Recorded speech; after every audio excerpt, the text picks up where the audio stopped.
Hello everyone. तो आज अपन देखेंगे क्लास 12 हिंदी ग्रामर का बहुत ही ज़्यादा इंपॉर्टेंट टॉपिक गद्य साहित्य का इतिहास। देखो ये बहुत ज़्यादा इंपॉर्टेंट है और आपका बहुत बार बोर्ड एग्जाम में ये पूछा भी गया है। ठीक है, तो आज अपन इनको पूरा देखेंगे और अच्छे से पूरा क्या इसमें से कौन से टॉपिक ज़्यादा इंपॉर्टेंट होते हैं, मतलब कौन से डेफिनेशन ज़्यादा इंपॉर्टेंट होती है, कौन से क्वेश्चन ज़्यादा इंपॉर्टेंट है एंड इसके ऑब्जेक्टिव क्वेश्चन पूरा देखेंगे। यानी कि इन वन शॉट वीडियो हो जाएगी आपकी गद्य साहित्य का इतिहास की। ठीक है, तो आइए अपन स्टार्ट करते हैं। तो फिर इधर सबसे पहले जो फर्स्ट टॉपिक है वो टॉपिक नहीं, यानी कि जो निबंध है, देखो जिसमें आप लोग देख सकते हो इसकी प्रमुख विद्याएं, जैसे कि निबंध, नाटक, एकांकी, कहानी, उपन्यास, ये क्या है इसकी विद्याएं हैं। ठीक है, तो इसमें से आपको पूछा ही जाता है। जैसे कि निबंध की डेफिनेशन आ गई, निबंधकार के नाम बताओ और उनकी रचना, मतलब उनके निबंध बताओ कि उन्होंने कौन सी निबंध लिखा है। दो निबंध के नाम पूछ लिए जाते हैं। इसी तरीके से कहानी होता है, इसी तरीके उपन्यास, इस तरह एकांकी।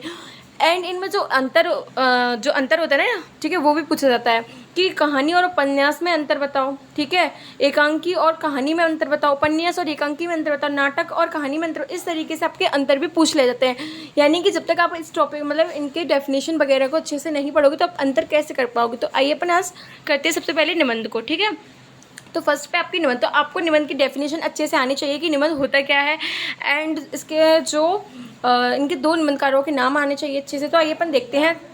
तो देखो इधर ये जो आप डेफिनेशन देख रहे हो बहुत बड़ी लग रही होगी, लेकिन आप कितना लिखना है मैं आपको बता दूं।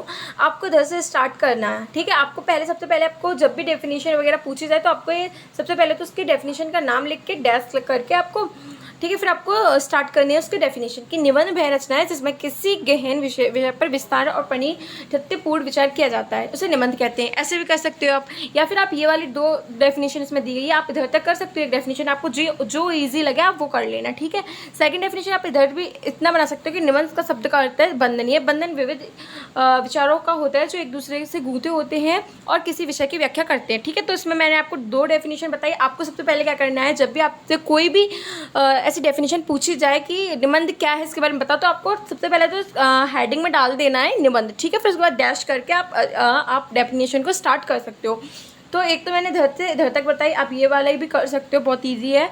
और आप इधर से निबंध शब्द का अर्थ इधर से भी आप सेकंड डेफिनेशन आपको जो इजी लगे आप वो कर सकते हो इधर तक। ठीक है, तो मैंने आपको दोनों बताई।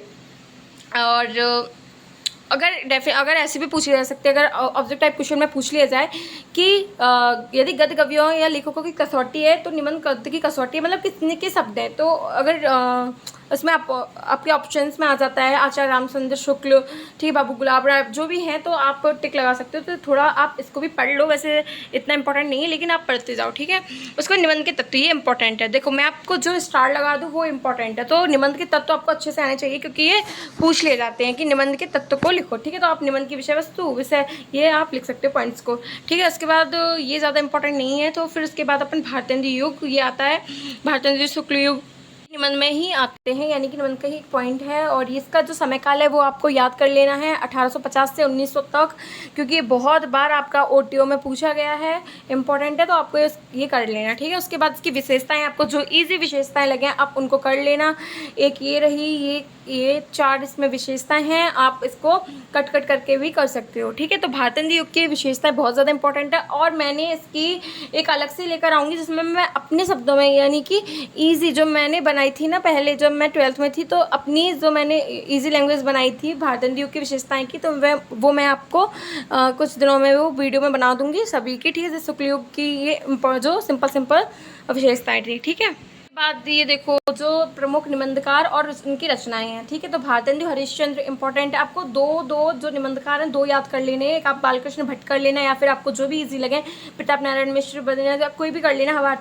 मेरे ख्याल से आप भारतेंदु हरिश्चंद्र को और बालकृष्ण भट्ट को याद कर लेना और इनकी दो रचनाएं याद कर लेना। भारतेंदु ईश्वर बड़ा विलक्षण है, एक अद्भुत, अपूर्व या फिर स्वप्न, ये तीन है, इनमें से जो ईजी लगे वो कर लेना। उसके बाद बालकृष्ण भट्ट की चंद्रोदय, बढ़ती चढ़ती उम्र, बातचीत। ठीक है, तो ये इसमें दो निबंधकार और उनकी रचनाएं हैं, ये इंपॉर्टेंट है, पूछ लिया जाता है तो जरूर कर लेना। उसके बाद द्विवेदी युग आता है, तो द्विवेदी युग का भी आप स्क्रीनशॉट ले लो। ठीक है, तो पूरा इधर से आप जो भी ये डेफिनेशन आपकी लिखी हुई है, ठीक है, इधर तक, और ये निबंध मौलिकता इधर से भी आप कर सकते हो इस डेफिनेशन को। इसके द्विवेदी युग के दो निबंधकार को याद कर लेना, महावीर प्रसाद द्विवेदी, सॉरी आप ये वाला कर लेना सरदार पूर सिंह। ठीक है, ये वाली कर लेना, ये इंपॉर्टेंट है। ठीक है, और इनके दो रचनाएं भी कर लेना।